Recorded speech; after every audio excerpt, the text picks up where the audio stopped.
Anak, kain ka muna. Malapit na akong balik, ma. Mauna na ako. Anak, kumain ka muna. Salamat, ma.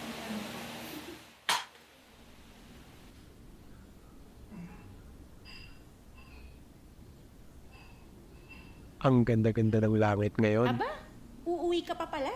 Sabi mo maaga ka uuwi. Ayun pala, umaga ka na uuwi. Naku ka talagang bata ka. Mahuli natin yan. Madali lang yan. Hindi. Parang nakalimutan natin yan. Di ba sabi ko sa'yo, kakalutan assignment? Kokopya ka na nga lang eh. Anong papasa natin mamaya? Oo na, kasalanan ko na. Ako na lang gagawa. Dami mo pang sinasabi eh.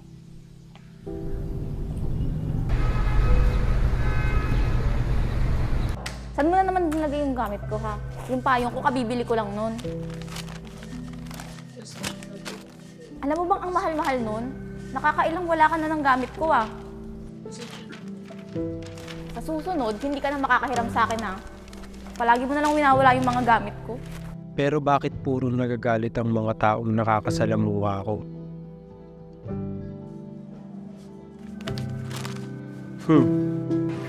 Bakit nga ba? Kung bibili ka, dapat kumpleto ang pera mo, bata.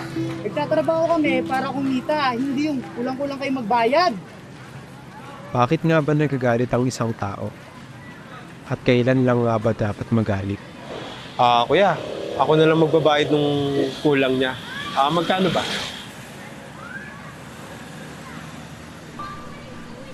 Eh kasi si nanay, nagagalit din noon.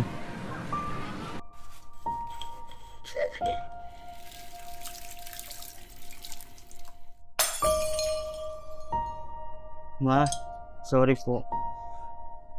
Nadulas lang po sa kamay ko yung plato. Okay lang yun, anak. Wawalisin ko na lang. Kasi pwedeng sanhi ng galit ang pagkadismaya. Pero si inay, mas pinipiling magpasensya.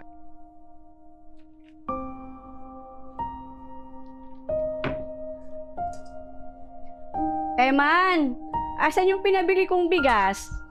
Ma, sorry po. Nagastos ko po kasi yung pambili ng bigas kasi may binayaran po ako sa school. Okay lang yun, anak. O ito, bili ka na lang ulit. Huwag mo nang gagastusin, ha? Dapat magalit pag may nagawang masama. Pero si inay, mas pinipiling umunawa.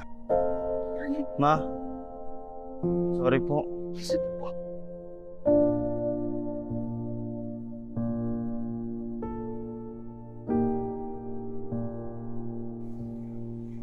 Ano ka ba, anak? Okay lang yun. Mas mataas pa nga ang mga grades mo kaysa sa akin. Hindi po kayo galit, ma. Hindi. Pero mas maganda, pag-iigihan mo pa.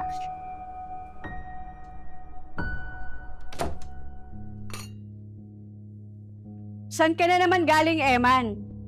Gabing-gabi na ah. Paano kung mapano ka dyan sa daan? Ilang beses ka bang dapat pagsabihan bata ka? Tapos ganyan ka pa makatingin? Pinagsasabihan ka lang naman ah.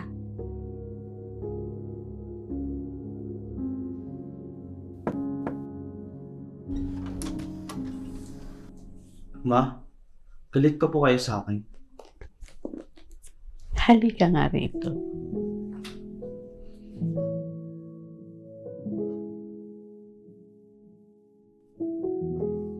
Hindi ako galit sa iyo, anak. At hindi ako magagalit sa iyo. Anak kita eh. Iniingatan kita, kaya kita pinagsasabihan. Tsaka hindi naman mismo sa tao nagagalit eh, kundi sa maling gawa. Pero kailangan nating maging maunawain para hindi tayo magkasala. Kaya siya nagagalit kasi may maling nagawa. Pero mapagpatawad ang inay, kaya hindi siya nagkakasala.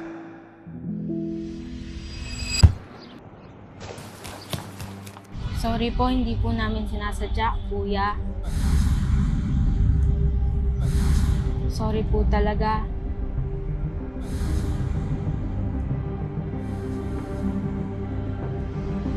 Joke lang! Oh, ito na yung bola nyo.